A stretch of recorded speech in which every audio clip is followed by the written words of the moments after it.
Hi everyone, welcome back to another episode of the Commitment to Growth podcast. This is your host Mariana speaking, and thank you so much for tuning in to another episode of the show.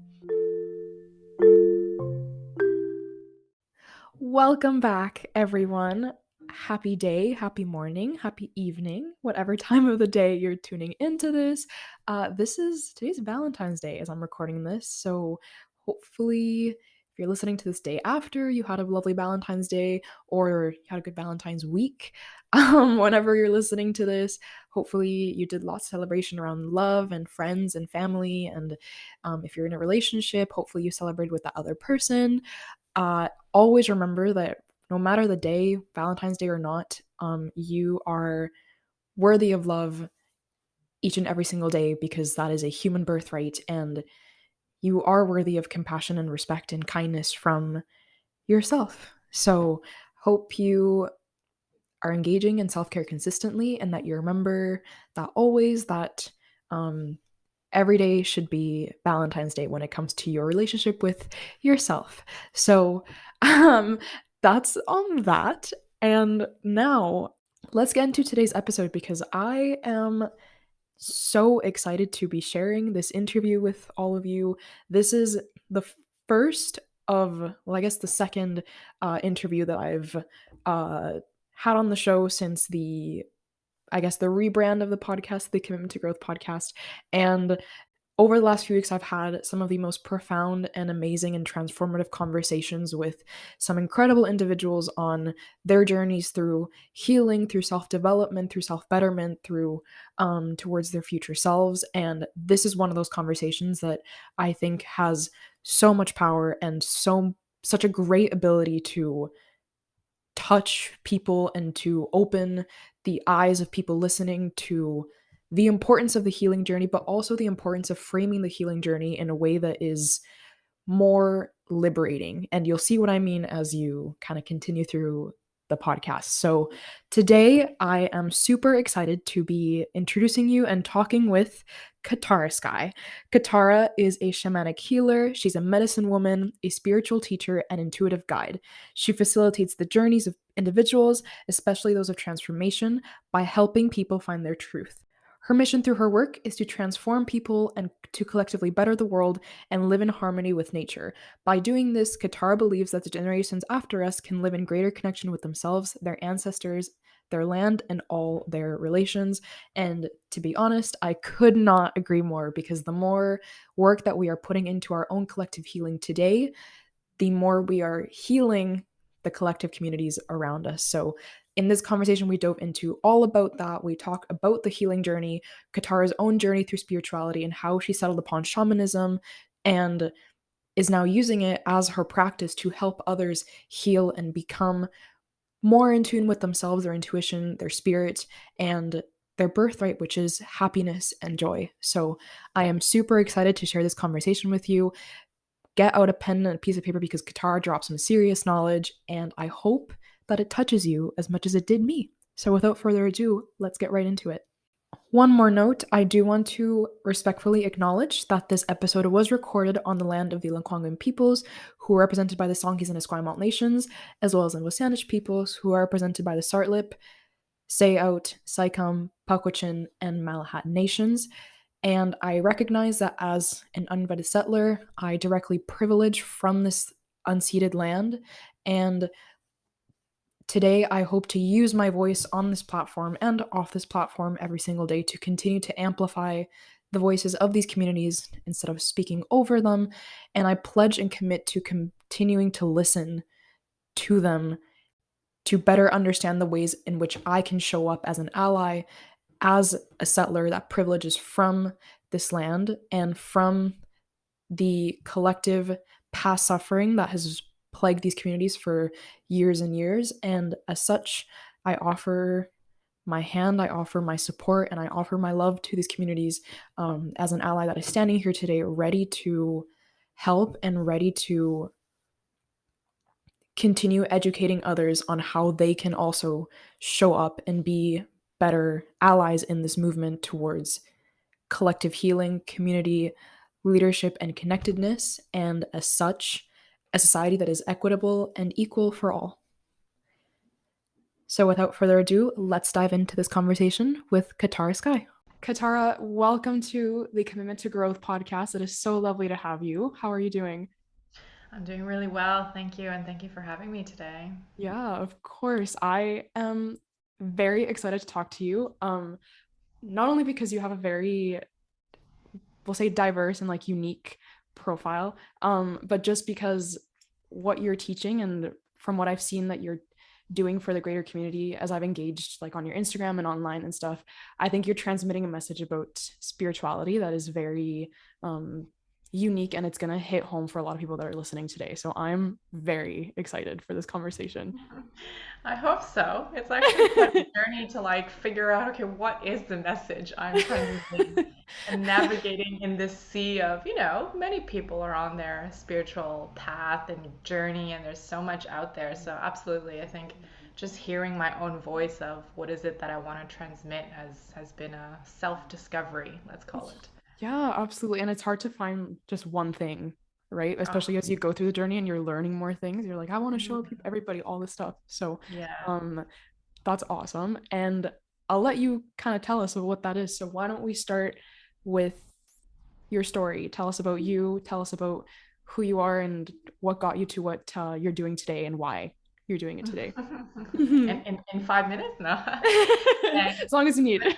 Yeah, I know there's so many beautiful stories, but I guess I like to summarize it in a nutshell of, look, I grew up in Canada, so same home country, beautiful. I'm second Hmm. generation Canadian. My parents immigrated from China. And I Hmm. had a very typical kind of immigrant family. It wasn't easy learning new languages. My parents really struggled. And I Hmm. did the, kind of stereotype Asian thing, be really good at school, Hmm. study sciences and business. Even when I changed to business in uni, it was not frowned upon, but let's just say it wasn't really accepted. And so I was on Hmm. this journey of studying. So I have a bachelor's in commerce. My background is strategy and accounting and finance. So I'm a chartered Whoa. accountant. I still am. Okay. And Nice. that's Okay. the background and education that led me opportunities to really move abroad. And so in 2010, I went on the adventure of my lifetime and moved to the Middle East. Hmm. And it's really a huge cycle of life. I don't know if you believe that we're always in cycles, right? 9 or 10 year cycles, depending on what you believe. So I Hmm. spent almost like a decade in the Middle East and Eastern Europe. And during that time of being in my corporate career, really coming to that moment of realizing, no, this isn't really what I want to do. This isn't fulfilling me.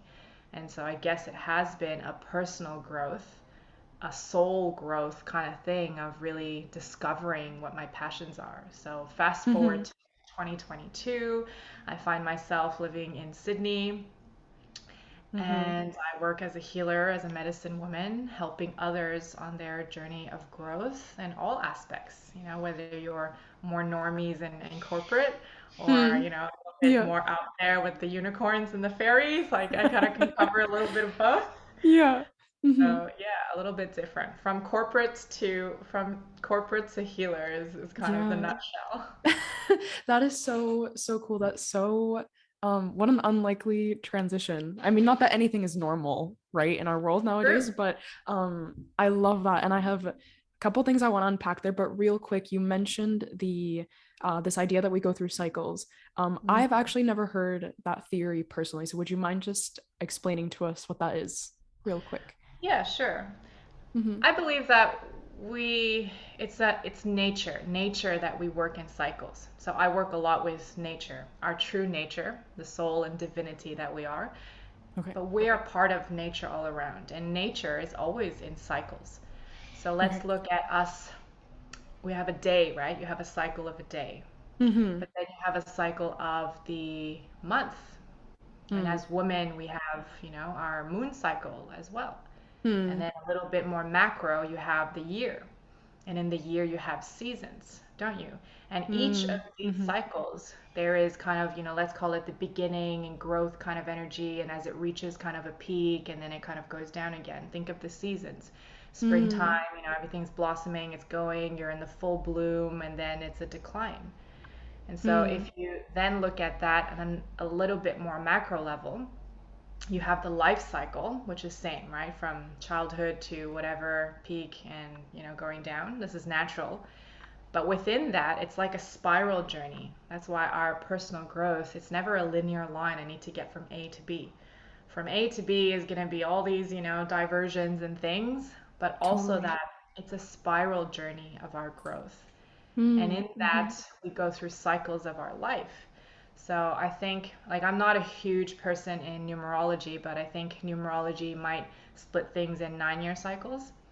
I Okay. think some might go by the 7-year cycles. I've heard 10 as a cycle, so that's one kind of cycle.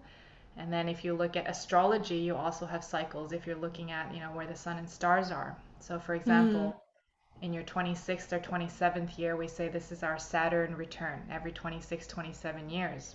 And if you reflect back on your life at that time and to any of, your listeners, you Mhm. might notice that during that time there's a lot of this inner kind of what should I do, what's going on, because that's the first time at Mm. that year Saturn as a planet comes back into the original place where it was at your birth time. And these are Mm. always big times of growth. And so I Okay. guess what I'm saying is everything is a cycle. It depends how micro or macro you want to look at things.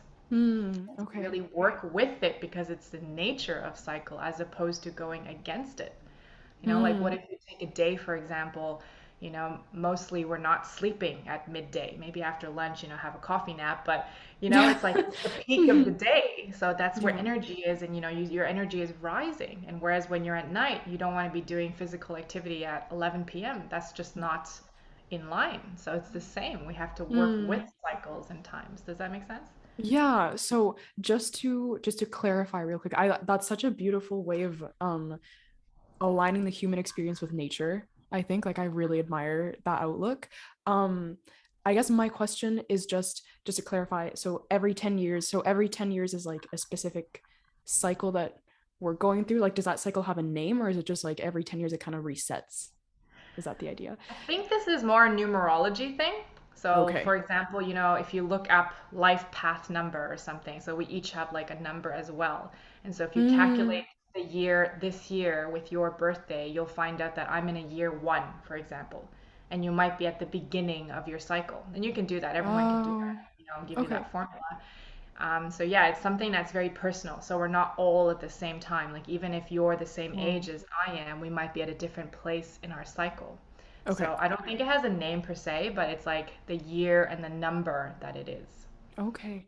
Oh my gosh, that's so cool. I would love to know as Yeah. we get into the conversation how you kind of applied that cycle in your healing practice for other people. Um, Yeah. but just to shift gears back into your story real quick, how so you said that you came from a pretty conventional Chinese family, right? Like that was kind of your upbringing and stuff.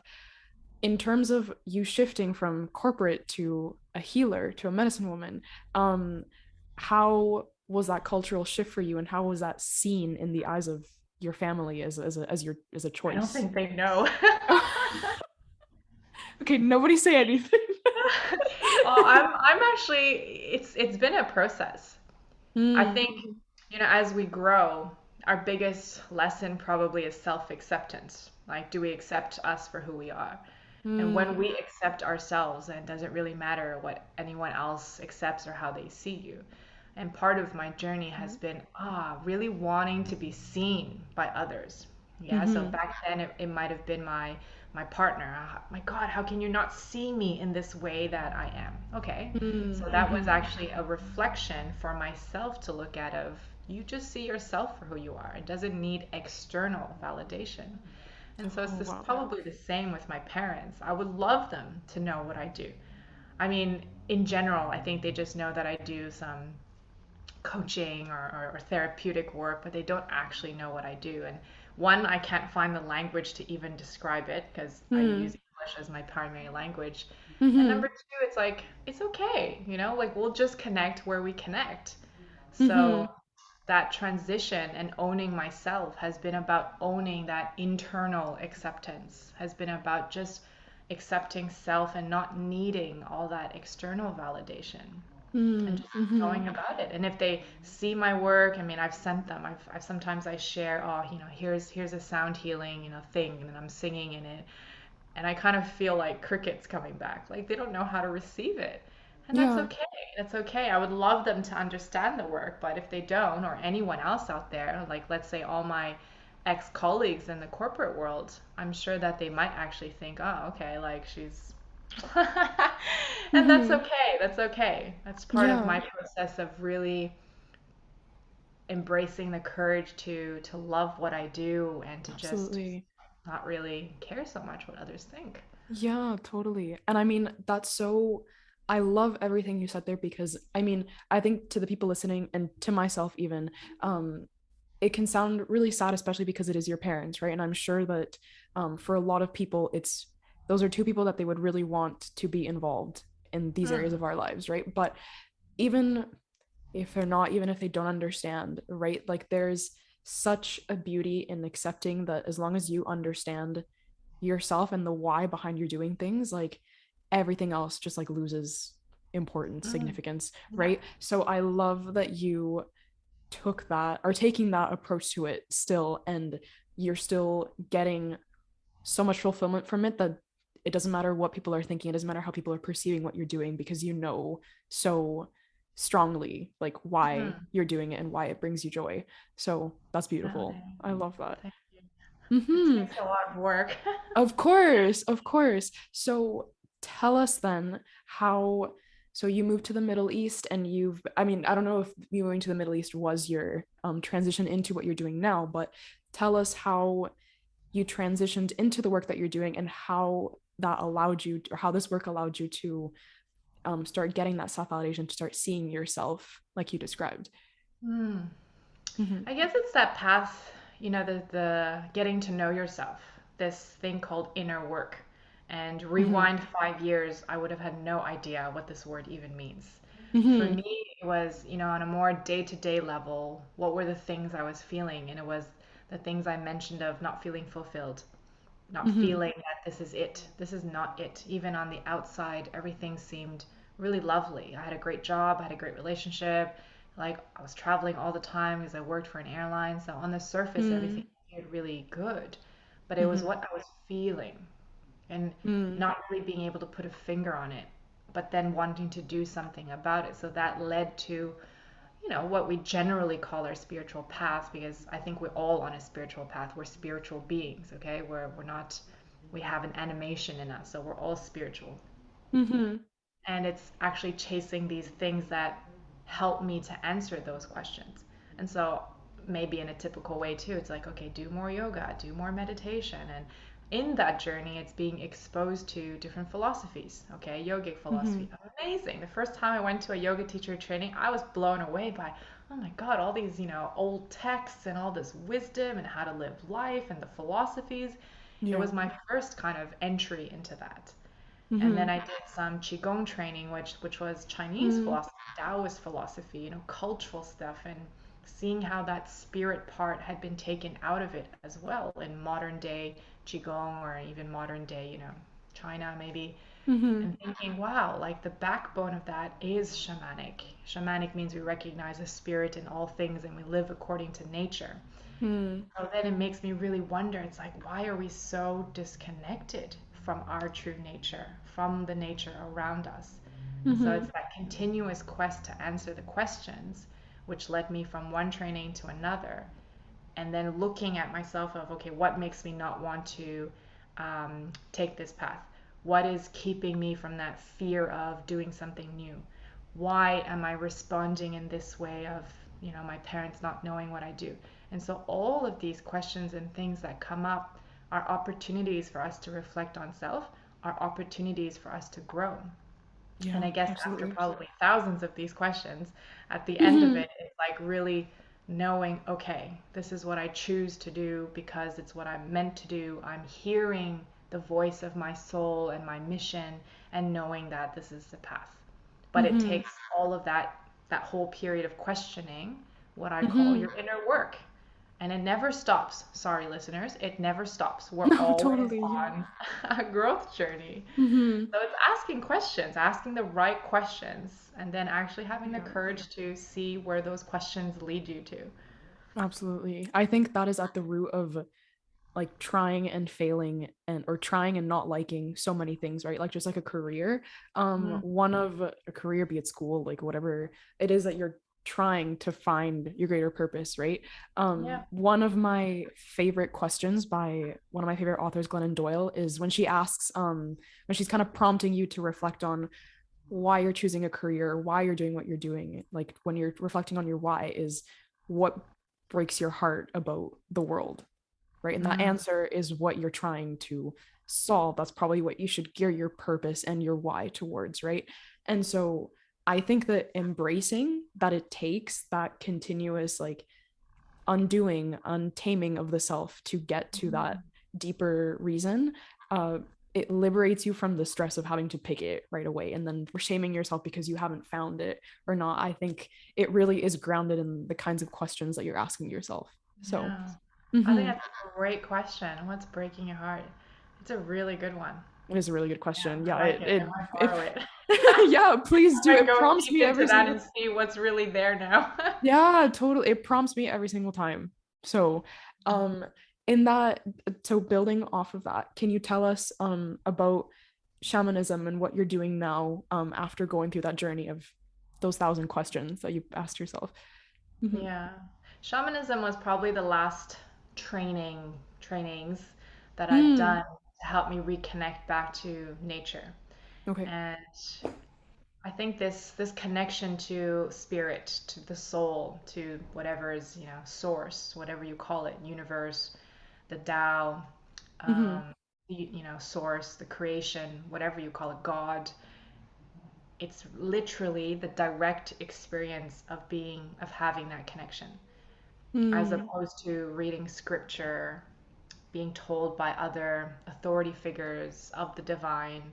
It's like I'm having that experience. So no matter what I read, it's like you can't tell me what I'm experiencing. I'm having a direct experience and knowledge of a transmission.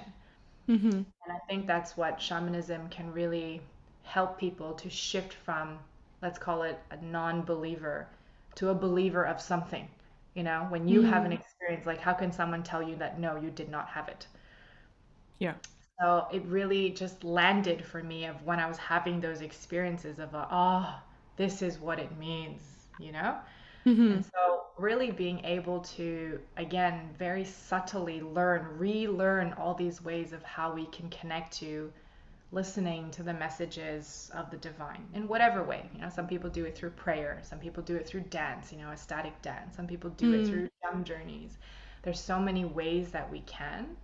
Yeah. And I think in my journey, it's really demystifying what connection means, demystifying what healing means, Mm. demystifying what connecting to yourself actually means. Like, what does it look like? What does it look like when you're having a heartbreak? And what does it look like when you're resolving that? Because Mm. sometimes it can become really cliche. Love is the answer. Love is the answer. But what does that mean? Yeah. Like things can be really cliche unless you break it down for people in Hmm. their everyday 3D life. Like, what does that look like? What does pain look like to you? Hmm. And Totally. so I think shamanism helps me to connect to spirit in a way that information is coming from Hmm. beyond my mind, from beyond the text that I've read, from beyond things that I've experienced, because I'm connecting to something greater, which has all experiences, which has all information there. Yeah. All the souls and lives that you've had, I can connect to that and saying, this is why you're having that heartache. Shall Mm. we clear it? Okay, and then doing that work in a way that hopefully can land for the client so that they can actually feel the shift. Oh my goodness, that's right. It isn't just about my parents not accepting me. This is a pattern that's even beyond that. You follow? Like it's not always Hmm. necessarily what's presenting that's the problem. Like the energies can come from, lifetimes ago if you believe in Totally. other lives. Yeah. Hmm. Yeah. So, can you tell us then how you kind of help your clients develop that relationship with themselves and develop that kind of awareness to, Mm. as you're describing, right, as to seeing themselves as spiritual beings that are having these spiritual experiences. And can you also give us an example of something else causing those internal events for a person? Yeah, an example of that. Okay. Mm-hmm. Well, let's use something that I experienced yesterday. Okay. I was feeling, so how I recognize when something is not in alignment or flow, in peace. Okay, peace I'll consider to be not a neutral state, but an ideal state. I have peace and neutrality or whatever. And so I was Mm-hmm. feeling a lot of charge. I was feeling a lot of emotions around something that had happened.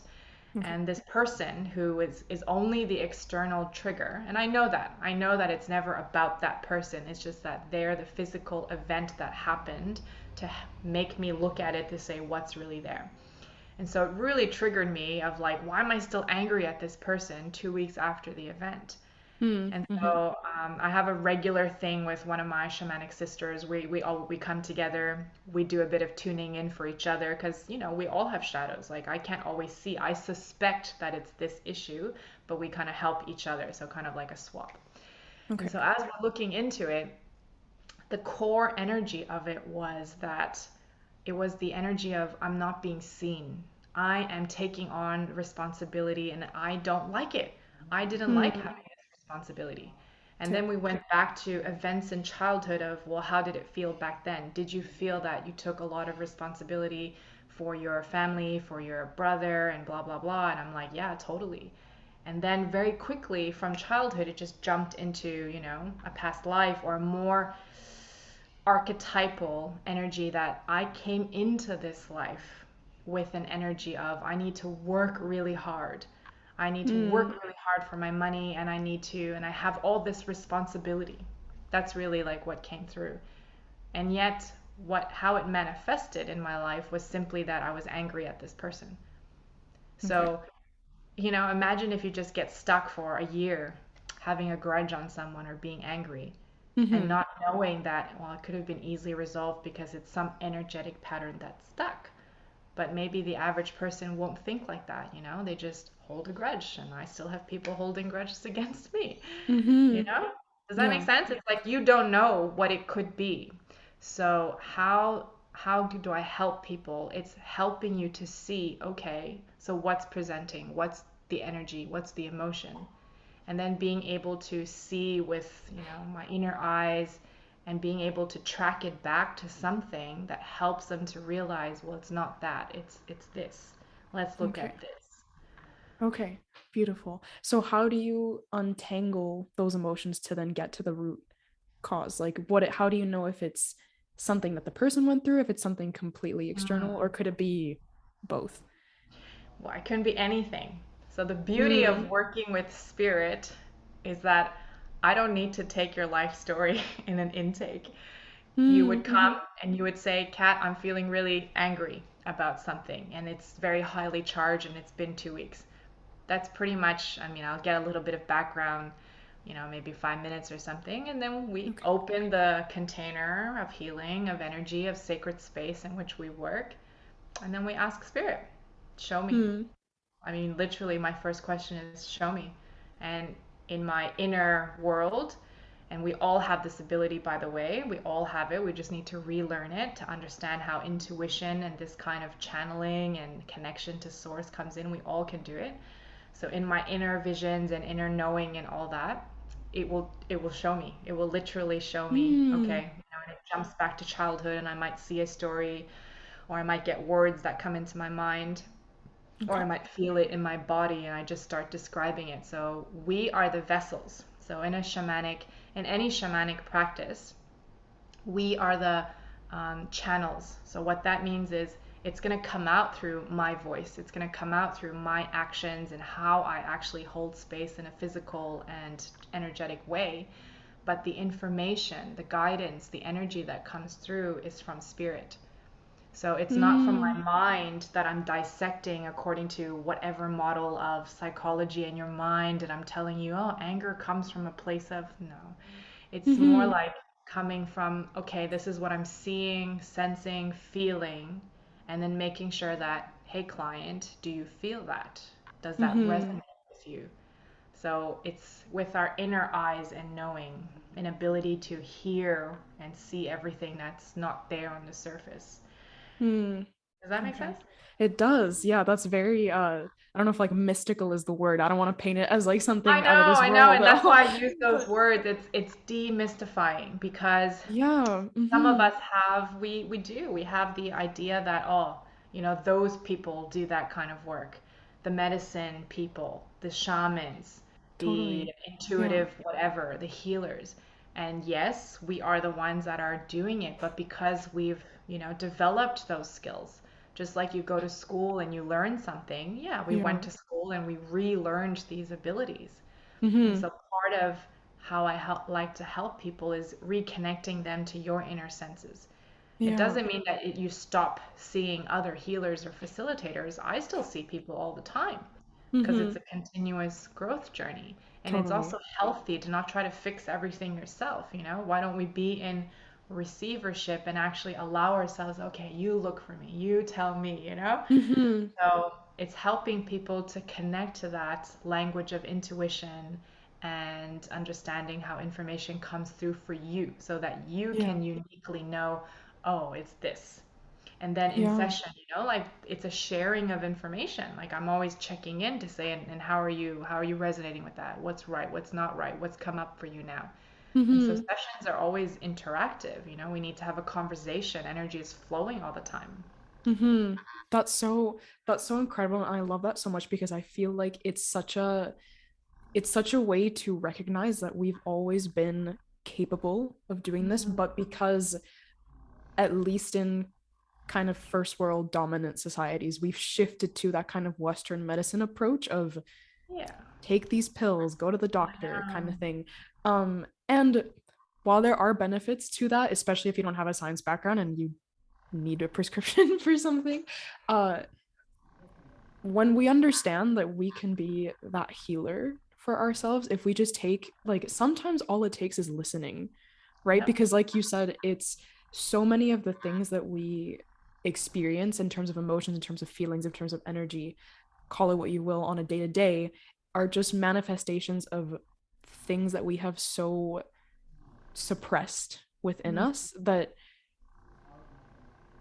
we forget that it might not be, like this thing that we ate yesterday. Like it could just be that you're still mad about that, like to with that person Yeah. that said that thing to you 2 days Yeah. ago, right? And I think that's such a one. I think for me, one of the most liberating things that I've learned on my own, I guess, journey to the spirit is that you, like you said, you are a spiritual being having a spiritual experience, and the idea that you are guiding this human being that is you, right? And you are Mhm. creating their part of their experience.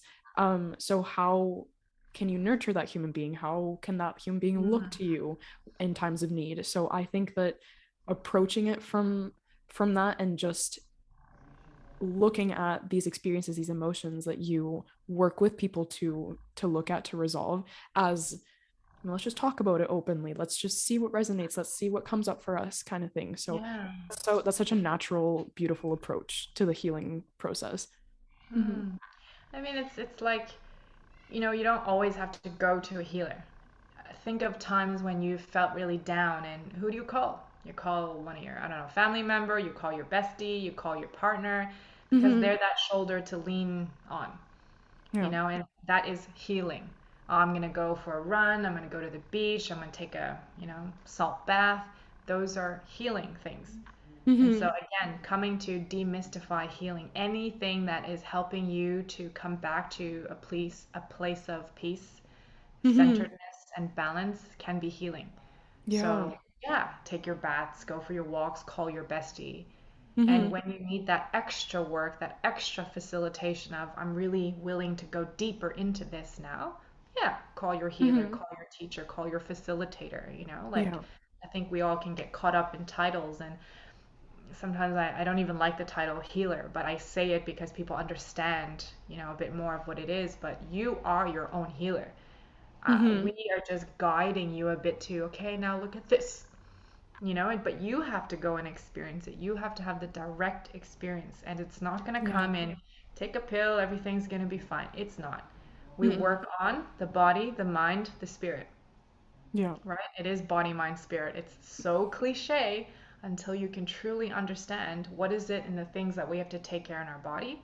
Yes, we have to move. We have biology, we have cells, so we need to nurture and nourish that. Yeah. What about the quality of our thoughts and our mind?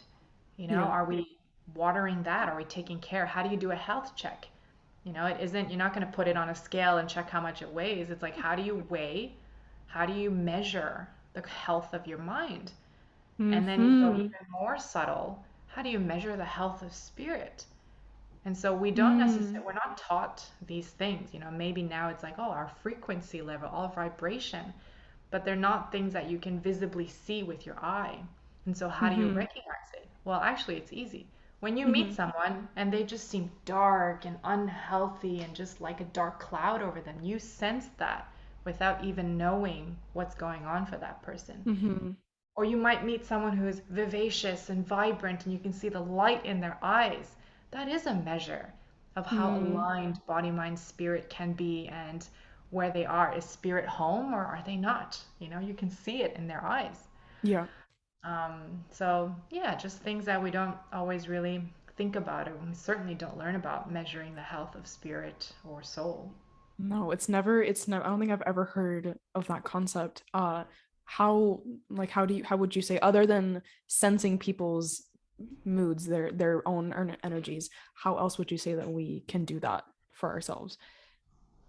I've never answered that before, so I'm going to ask spirit what I'm supposed to say. Okay. Okay. Um, I think it's individual.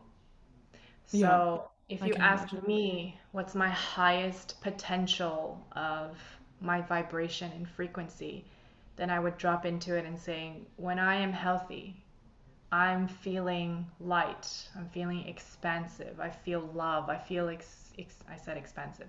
I feel bliss. Okay? These are feeling states. When Mm-hmm. I recognize myself at those vibrations, then for Mm-hmm. me, I have a spiritual health.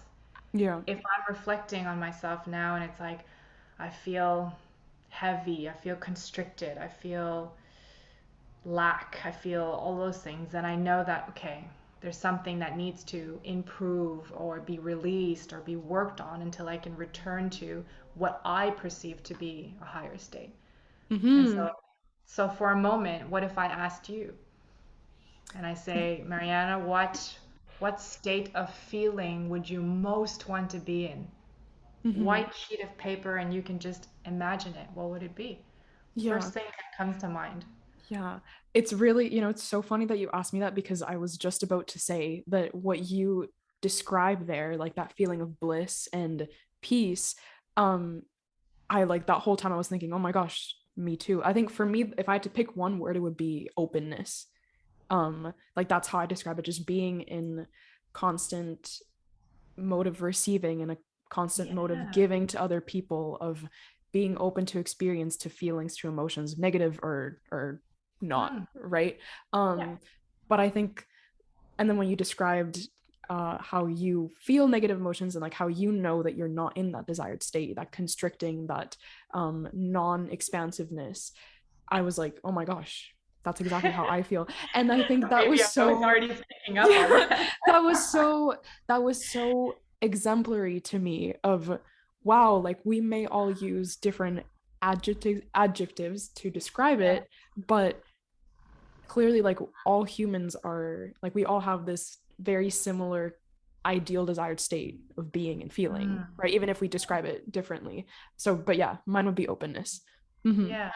And we do, right? Like we're unique beings, all with different mother tongues and languages, but a feeling is a feeling, and we will describe it in different ways. You Mm-hmm. know, like think of, if you look at a white wall, white can be, oh, it's pure, it's simple, it's elegant. Maybe to someone else, it's boring, plain, dull, right? Yeah. So it's the same thing. And so for each person's what's true for them, it doesn't mean that it's truth. A white Yeah. wall is just a white wall. It's nothing but a white wall. And you can Mm-hmm. perceive it in different ways. And Mm-hmm. so I perceive my elevated, highest potential to be of bliss and awe and expansiveness and all those things. And so, Mhm. if let's just say ideal state is the same for all, okay, universal amazingness, but you might Mhm. see it as bliss and awe, and you will see it as openness. Yeah. The truth is still this, and different things are true Yeah. for different people. And then Mhm. if you take that some analogy, I think it's called, and apply it in the world, well, I can look at the world situation and saying, yeah, there's a lot of shitty things that it seems that way, but you Yeah. can perceive it in a certain way. What's true for me may not be true for you. Mhm. That makes sense? And really Yeah. understanding that reality is really yours to create. And it Yeah. can be cliche again of you create Yeah. your reality. You really do. You It really is in your do. mind, it Absolutely. is in Yeah. your spirit, it is in your gnosis and everything that's going on. Mhm. Absolutely. I think it allows you to have more empathy with people too, because actually just a few days ago I read a quote that said everybody's living a different reality, right? Yes. Because that is a byproduct of what they have made that reality to be for themselves, which Mm. as a byproduct of that then could prevent them or allow them to meet you Yeah. halfway or to understand you like you'd want them to, right? But in the end, like I said, it's a really overwhelming feeling to think about that we all still crave, like regardless of what reality we may each be living, like we're all still craving that Yeah. blissfulness, that happiness. So Yeah. And in the shamanic traditions, we call this dreaming our reality into being. We call it the dreaming. So mm-hmm, when many people have the same dream, many mm-hmm, people have the same perceived reality. It is the surface area that is reality. Yeah. So we collectively as humanity on whatever degree percentage, you know, this thing that's manifesting out there, whatever it is, it's a creation of our reality. yeah, So what does that open us to think about? If enough people shift our perception and our intention, energy goes where the attention goes, yeah, will our reality shift? Will what's mm-hmm, happening outside shift? What's inside is outside. But if the collective or a lot of people are feeling a certain thing, there is fear out there, there is whatever you want to yeah, call it out there. But is it in here? And so we need mm-hmm. to Oh yeah, see, can enough people shift the direction of something so much so that the outside reality begins shifting? mm-hmm. Mm. Absolutely. Yeah, oh For my gosh, I thought. could talk about this all day, but I food know. for thought exactly. But I do I talk about it all day. I recently read a book. I don't know if you're familiar with it. It's called The Leap. And I'm so embarrassed because I've talked about this book on the podcast before and I'm forgetting the author's name. Um oh my gosh. I'll link it in the I think I have it behind me. It is what? Constance Kello. Constance Okay. Kello. And she talks about that very similar idea that everything that is going on in the world around us is a reflection of the collective consciousness that we're all Yes. experiencing, right? Like some people are at a higher consciousness, some people are not. And as such, that kind of combined Yeah. level of consciousness is what is feeding and creating the harsh reality that is happening in the world right now. And some of the not so harsh realities, right? Because there's also a lot of good happening in the world right now. Mhm. But she talks a lot about this idea that any pain that we experience as human beings, frustration, anger, whatever that may be, is something that somehow had everybody's contribution to it. Like we're all Yeah. collectively contributing to each other's pain, Hmm. happiness as a result of our consciousness, right? Which feeds the actions we do on a day to day, the things we Yeah. say. Um, and so I think having that notion that we are all responsible, we all have a part in each other's happiness and pain, whether we know each other or not, whether we are in the same city or in a completely different continent, right, Mm. has been very eye opening to me as Mm. well. So, Yeah. mm-hmm, And again, if I use that feeling state again, right? If I'm feeling that it's bliss and you think it's openness, but your own personal openness and my own personal bliss is on this bandwagon, this collective energy of amazingness. mm-hmm, And so it's the same of if it's fear, your Yeah. personal fear of, I'm not going to get to go home for another 2 years. There is a Yeah. fear there. What's happening? Like, I don't know if I'll be able to see my grandma. And you have a Mhm. personal fear of something else. Mhm.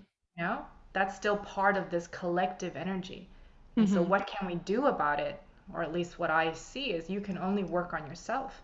I need to go and really deeply look at, okay, and so what if this would happen? And where is that fear coming from? And doing that work I said earlier of let's track that fear and go all the way back to where it comes from, Yeah. resolve it, clear it, heal it in the way that, whatever comes through so that Mhm. I can unhook myself from this fear bandwagon because I don't want to be on it. I Yeah. want to be on the other one, which is bliss and amazingness. So I Yeah. need to see all these other ones that are unhealthy and that I'm hooked onto. And you need to have a level of awareness, right? You might think, oh, Kat's, talking a load of crap, or, let me see what things I'm plugged into Yeah, and see if totally. I'm, ready to work on them. Mhm. Because then that's Absolutely. what I present to people. Do you want to be hooked onto fear or do you want to be hooked up to bliss and amazingness? And then it becomes a Mhm. choice point. And some people still Absolutely. might not choose it. They might just stick their head in the sand and saying, "Oh, nothing's happening. Nothing's happening. Don't look here." Mhm. Yeah. Mhm. It's are you willing to get uncomfortable to find happiness, Yes. right? Mhm. But growth never comes from a place of comfort, does it? Exactly. I mean, No, it you're doesn't. having a podcast on growth. Like, how many people have you talked to? Do they ever tell you growth was easy, it was No. amazing, and it was blissful? Like, maybe No. the end result, but it's never from It's never. comfort that you're growing. No, exactly. But it's from that pain and that trial and tribute those trials and tribulations that you do receive that happiness, Yes. right? So, Yes. oh my gosh, I could go on about this all day, but I do want to shift back into your practice and how you're using that to serve people here. So, I want to dive into intuition as well because you mentioned that as a Yes. big part of what you do. But I want to know, real quick, in your eyes, in your opinion, when you help people, when you receive people, what is kind of the biggest, one of the biggest gaps that you see in maybe how the spiritual journey is promoted to people or how people perceive it to be, and how, and like, what are they doing wrong and how are you helping to fill that Hmm. gap for people? I would not say anyone's doing anything wrong. I think we're all Mm. a piece of the puzzle. We're Mm-hmm. all on our journey. So I'm not a fixer. I'm not going to save everyone. I think the people that healers attract and whoever resonates with them, those are exactly the right clients for you and we all have a place. I think Mm-hmm. it's abundant enough in the universe that there's someone for everyone. Yeah. What I personally experienced, because I only want to talk from my own lived experience, Mm-hmm. is when I first started on this journey, I just couldn't really allow concepts to land or to really understand what it means. Like when they say you manifest your reality, same things that we've been talking about, right? Co Mm-hmm. creation, manifesting, law of attraction. Law of attraction is a big one, Mm-hmm. but there I feel like it's kind of missing some of that deep work. People Yeah. don't talk about go to the shadows. And there are some, okay? Like I'm not dismissing that shadow work, Jungian philosophies, like stuff like that. It's that's the part. People want to talk about, wearing white and, what a kumbaya and it's like it's not. You Yeah. have to go to the places of discomfort Yeah. and really teaching or sharing wisdom in a way that people can understand. Like, if you Mm. tell me shadows, I think maybe for some of the listeners, they still don't know what it means. So Mm-hmm. it's about being able to articulate what trials and tribulations are related to the person so that they can recognize it, related Mm. to the people so they know, oh, it's bliss and all that I want so Yeah. that they can personally identify it and see themselves as a direct experience of that journey. Mm-hmm. Otherwise, it's okay, other people are doing law of attraction and manifesting. I'm visioning and whatever, and it's not coming. Like I think it's about really understanding the concepts in a very deep way. Totally. Yeah.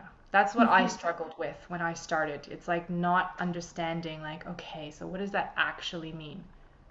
what does working with chakras actually mean? Like, why does the color orange mean this? It's like having so many questions, just constantly asking questions. And Mm-hmm. that's all we can encourage people to do, though, is ask questions. Ask Don't just questions. accept that orange is the color of solar plexus or whatever it is. I can't even remember now, and that's what you should meditate on. But why?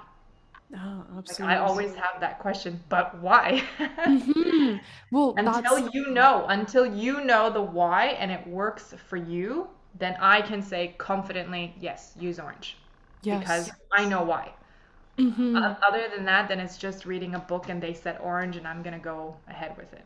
Absolutely. I think that's such a big piece of the puzzle too, because no great invention and like no great deed ever came from like just accepting that that was a reality of things. Or there was always like a but why, right? Like why does electricity create light, and why is sound a product of this and stuff, right? So I think that's a very key process of this journey to embrace, right? Is that you're gonna have questions, they're gonna come up for you, embrace them, ask them without fear, because that'll lead you closer to the version of yourself that you are trying to become, right? And what Mm, you said too about it kind of, these definitions, these words, these practices, these feelings being having a different definition for everybody, I think is also such a big piece of the puzzle. And I love that it's something that you are rooted in your practice, because I think that so often when we set out to do or formula, we take somebody's free meditation masterclass or something, they give us their side of the story and what meditation did for them, just as an example, mm, and how they went down the road, and then we conceptualize in our heads that that is also the exact journey that we are supposed to fall on. And if we don't get the same result, and if we don't feel the same way as they did, and if we don't have the same eye-opening breakthrough spiritual revelation that that yeah, person had, then we're not doing it right. But yeah, in reality, it is that component of, no, this is an individual experience. mm, Embrace it, that different things are going to come up for you, it's going to mean something different for you. That I think is so key, and oftentimes it's really up to us to kind of conceptualize and figure out in our heads, right? Because I don't think it's explained enough by people who yeah. are by everybody who's teaching And these it's things, it's the right? discussion, don't you think? Like I Yeah. remember when I first started on meditation, I went to this retreat. I had an amazing experience, okay? But Mm-hmm. at some point during the meditations, it was you must meditate with your eyes open. Any other meditation is bullshit. And I'm there Really? thinking, I'm like, no. I'm like, No. that's your take. And if that works for you, I'm so happy you found enlightenment, but it's not working for me. Mm-mm. And it's that severity, the boxes that people draw for you when you come into their method, that I think we fail to recognize individuality. We fail to recognize that Mm-hmm. universal concepts can be demonstrated, experienced, understood, expressed in different ways.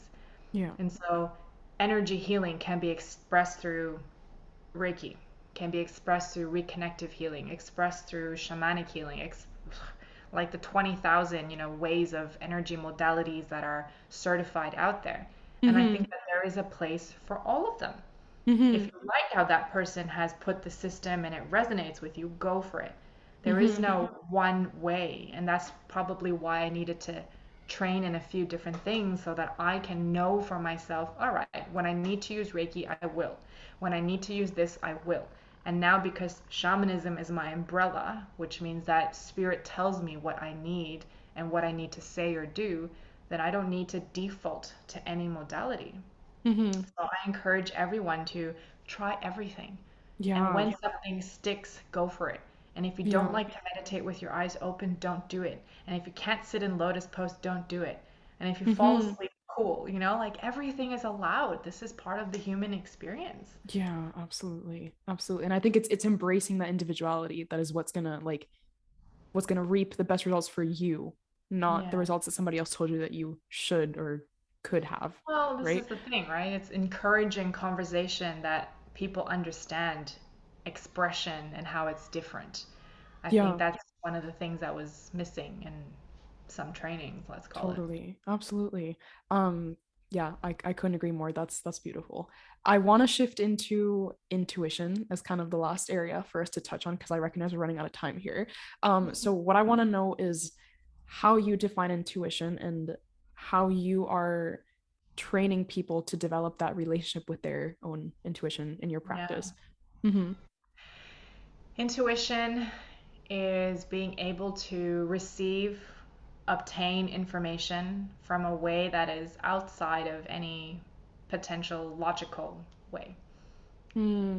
So Mm-hmm. it Wow. doesn't matter if you want to say it's coming from spirit. It doesn't matter if you want to call it your sixth sense. It doesn't matter if you want to say it's my inner voice.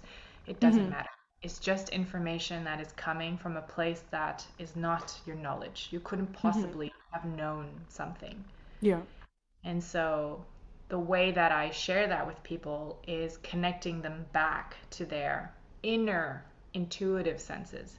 Mm-hmm. Our reality is perceived with our seeing, with our eyes, hearing, touching, feeling. Again, those are senses to give us a sense of reality. But you have the ordinary world, you and me, I'm wearing pink, you're wearing black, right? Our outer eyes are perceiving this reality. But Mm-hmm. what about realities that are in the energetic realm? If I, not now, but if I describe to you what Mm-hmm. I'm feeling in that world, Mm-hmm. all the things that I know, which is not what you told me, but that I know. Yeah. And everyone has this ability to drop into those senses, to relearn that. And so that's why I give that as a freebie intro training. If you go to my website, the first couple of videos is exactly that, explaining what intuition is, Mm-hmm. what's the language of it, why you need it now, and a couple of exercises so that you can feel for yourself, oh, this is the sense that's the strongest for me. And then actually, if you want to deepen into the work, then you start practicing with that. You start asking the questions so that you practice the senses to get the information instead Mm-hmm. of waiting for intuition to happen. Because I'm Mm-hmm. sure everybody has had it, right? You have a gut feeling, you have a hunch, these words are used often. But sometimes it's like, well, what if I don't wait for that hunch? What if I'm asking for the information? Should I take that job? Should I go and, do this thing? Should I move Mm-hmm. to Australia? These were all fully guided by my intuition, but not waiting for it to happen. It's asking, Yeah, what is it that absolutely. I should do? So, can you answer the question for us? Why do we need intuition now? I know you say it in your video, but Yeah, just to give a little listener's insight. yeah. Yeah. So that we can be trusting of ourselves and Hmm. live guided by our inner authority. This Yeah. is sovereignty from the very beginning of the word. Like, no one else is telling you what is true for you, no one else is telling you what's good for you. It is your inner authority that says, this is for me, this is my truth, this is my reality, Yeah. not what anyone else is telling you. And Hmm. so when you can learn to live by it and really trust it, you trust yourself. You trust that you are co creating your reality. You're not giving that responsibility to anyone else. And this is the beginning of learning what sovereignty is. And then in all aspects of sovereignty, right? Our economic sovereignty, our spiritual sovereignty, who is actually in control of you right now? Yeah, So we need to begin with, wait, let me just see here. What information is totally. this? Is it mainstream that's telling me this? Is it my friends, my peers, my mass repetition through my education and all the textbooks? Or is it Hmm. really my inner authority that's telling me this is true or this is not true? Yeah, That's why we need absolutely. to connect to our intuition. I couldn't agree more. I think for me to kind of go back to the question that I spoke about at the beginning of the podcast that Glennon Doyle asked, like about what breaks your heart about the world. For me, it is that piece of people think that they are products of their circumstances instead of the creators of the reality, as you Mm, explained, right? And I think when we tie that to intuition, it's a clear path as to what work we need to do to start becoming the creators of our own reality, right? exactly. Now, as someone who continues to struggle to hear my intuition and to listen to it, what advice would you give, or what do you give your clients, or just to somebody who's beginning this Mm. process of starting to listen? Um, what would you say to start improving that relationship and that ability to listen? Well, I think I'm going to use a combination of what you shared, which is the question. So let's Okay. everyone take that moment to first sit with that question of what's causing the biggest heartbreak. That's step one. Step two would be the decision of, are you willing to do something about it?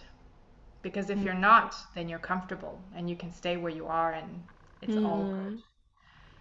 Mm-hmm. And then Mm-hmm. the third part is if you're willing to do something about it, let's start with the first gate, which is intuition. Go learn what the power sense is, discover it for yourself. And then you begin a facilitated or self-facilitated journey of going to ask the questions. What's bothering me today? Where would I like to be? How can I get there? What's in the way? It's a Mm-hmm. continuation of question asking, seeing what the resistance is, resolving it. And Mm-hmm. resolving it can be many things, right? It can be many things.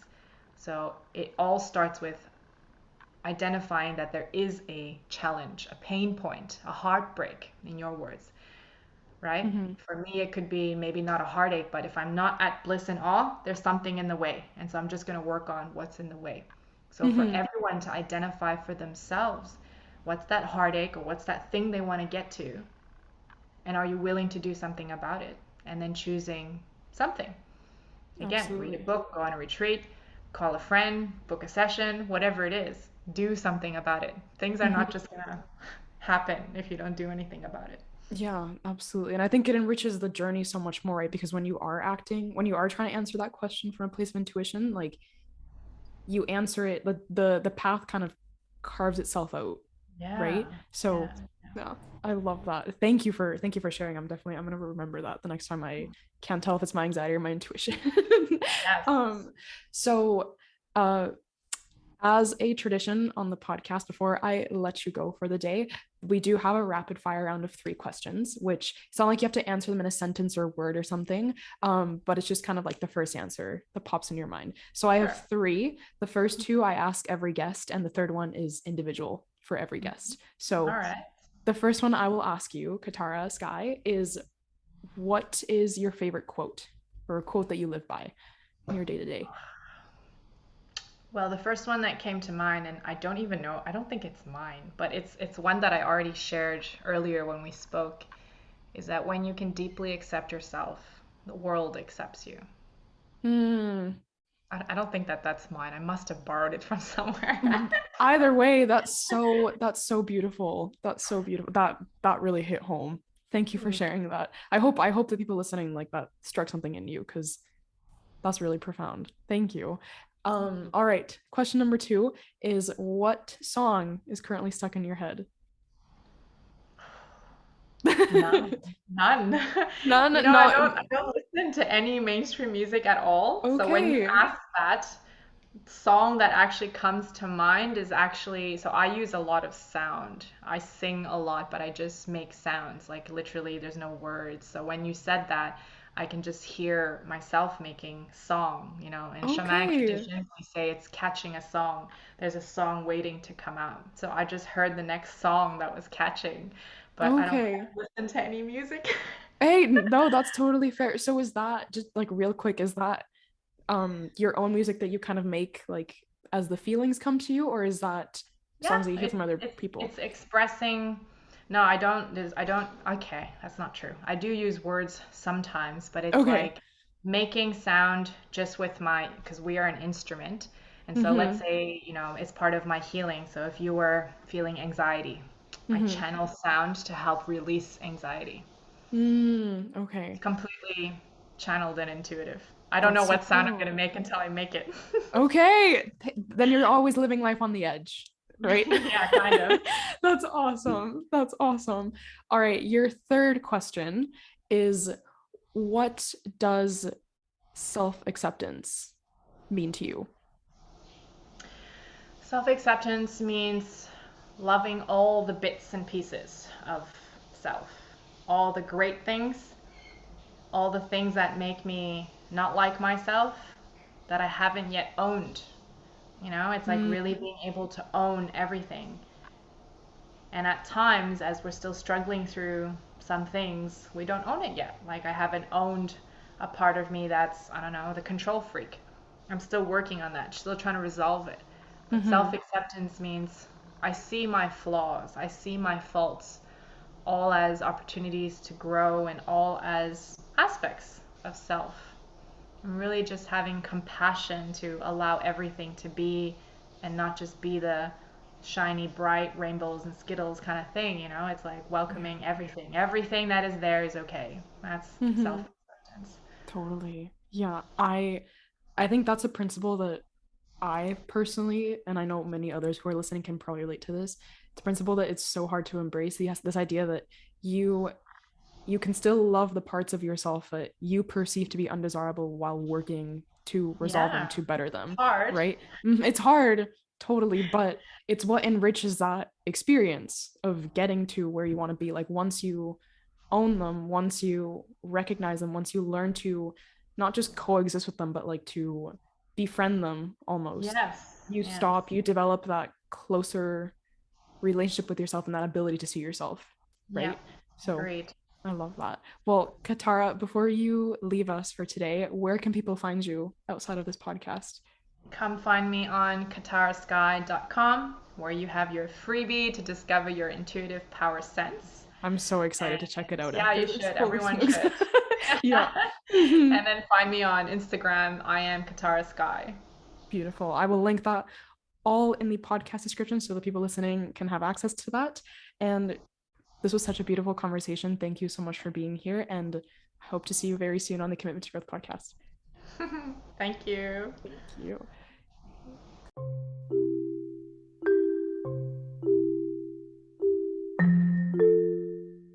Thank you so much for tuning into today's episode of the podcast, everyone. I hope you enjoyed it. I hope that Katara's story and her message is touching you as much as it has touched me, and that now you are inspired to go deep dive all into your own healing journey and to really just discover what's in there for you and what you can give to yourself by doing the work to discover yourself and the love and the energy and the gifts that you are capable of giving, not just to yourself, but to other people. So, if this is a conversation that touched you and inspired you in any way, and you think that it would do the same for somebody else who is also perhaps currently on their own healing journey, share with them through message, Instagram, share it on your stories so we can get the word out to more people. Don't forget to check out the podcast on Instagram and Facebook. It's at Commitment to Growth Podcast. I'm also on TikTok now. I'm trying to figure it out over there, but I think it's kind of fun. It's kind of a fun space. It's at Mariana Jimenez. You can check out my username in the show notes. And if you would like weekly resources of self-development and self-improvement directly linked to the topic that we discussed on that week's episode, you can subscribe to the Commitment to Growth newsletter. I have also included the link to that in the show notes. And if you want to be a guest on the show, or if you have questions about the show or topic suggestions, you can DM me on Instagram or you can shoot me an email. It's commitmenttogrowthpod@gmail.com. I'm always super happy to engage in more conversations around self-betterment, self-improvement, and I'm always looking forward to hearing from all of you because this isn't just a one-man show over here. I guess I am running it as a one-woman show, I should say, but I am always open to learning from all of you because that is how we run the show over here. So reach out. I want to hear from you. I want to hear your story. And until then, I will see you next week in the next episode. Have a great rest of your day.